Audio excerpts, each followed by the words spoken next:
யாருமே எதிர்பார்க்காத விதமா அன்புவை ரொம்பவே அடியோட வெறுக்கிறாங்க அந்த ஆனந்தி. அது மட்டும் இல்லாமல் இதுக்கப்புறம் அன்போட நிலைமை என்ன அப்படிங்கிறத பற்றி தான் அடுத்த கட்ட கதைகளமாக இருக்குது.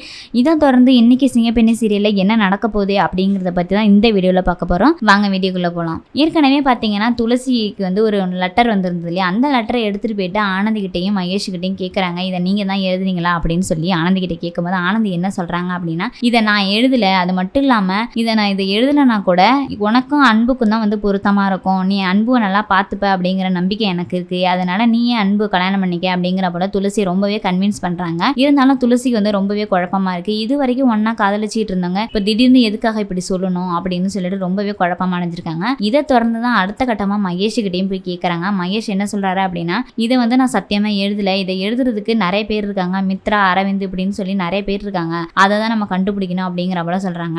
அப்பதான் துளசி என்ன சொல்றாங்க அப்படின்னா, அப்ப ப்ராப்ளம் வேற யாருக்கிட்டையும் இல்ல, ஆனந்தி கிட்ட தான் இருக்கு, அதை தான் நம்ம கண்டுபிடிக்கணும் அப்படிங்கிற போல சொல்றாங்க. அப்பதான் மகேஷ் என்ன சொல்றாரு அப்படின்னா, லாஸ்டா ஆனந்திக்கு உடம்பு சரியில்லை, அப்பல இருந்து தான் அன்பு வெறுக்கிற போல பேசிக்கிட்டு இருக்கா, எல்லாமே பண்ணிக்கிட்டு இருக்கா அப்படின்னு சொல்றாரு. அப்பதான் துளசி என்ன சொல்றாங்கன்னா, அப்ப கண்டிப்பா ஆனந்தி உடம்புல தான் ஏதோ பிரச்சனை இருக்கு, அதை என்னன்னு கண்டுபிடிக்கணும் அப்படின்னு சொல்லவும் மகேஷ் இல்ல நாங்க டாக்டர் கிட்ட கேட்டோம், அவங்க எதுவும் சொல்லல அப்படின்னு சொல்லிட்டாங்க. ஆனா துளசி உடனே என்ன சொல்றாங்கன்னா, ஆனந்தி பொய் சொல்லி இருக்கலாம், அதனால சொல்லிட்டு நீங்க உங்க ஆபீஸ்ல ஒரு மெடிக்கல் கேம்ப் ஒன்று அரேஞ்ச் பண்ணுங்க, அதுல ஆனந்தியை செக்அப் பண்ண சொல்லுங்க, இது ஆனந்திக்கே தெரியக்கூடாது, திடீர்னு நடக்கணும் அப்படிங்கிற போல ஒரு பிளானையும் போட்டுடுறாங்க ரெண்டு பேருமே.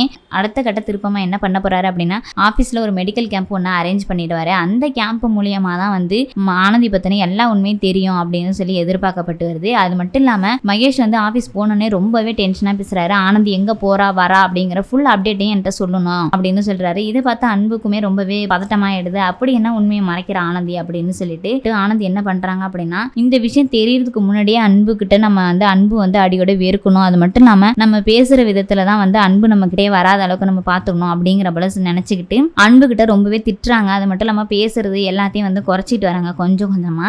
இதனால சொல்லிட்டு அன்புமே ரொம்ப கஷ்டப்பட்டுக்கிட்டு இருக்காரு. இதுக்கப்புறம் பாத்தீங்கன்னா ஆனந்தி கண்டிப்பா அன்பு கிட்ட ரொம்பவே கோபமா நடந்துப்பாங்க. அது மட்டும் இல்லாம ஆனந்தி கர்ப்பமா இருக்கிறா அப்படிங்கிற விஷயம் தெரியறதுக்கு முன்னாடியே அன்பு விட்டு பிரிஞ்சிடணும் அப்படின்னு சொல்லி ஆனந்தியும் ஒரு பக்கம் யோசிச்சுக்கிட்டு இருக்காங்க. வெயிட் பண்ணி தான் பார்க்கணும் எந்த மாதிரியான ட்விஸ்ட்டை வச்சிருக்காங்க அப்படின்னு சொல்லி. இதே மாதிரியான சீரியல் ரிவ்யூஸுக்கு நம்ம பெரிய திரை சேனலை மறக்காம லைக் அண்ட் ஷேர் பண்ணுங்க, சப்ஸ்கிரைபும் பண்ணிடுங்க.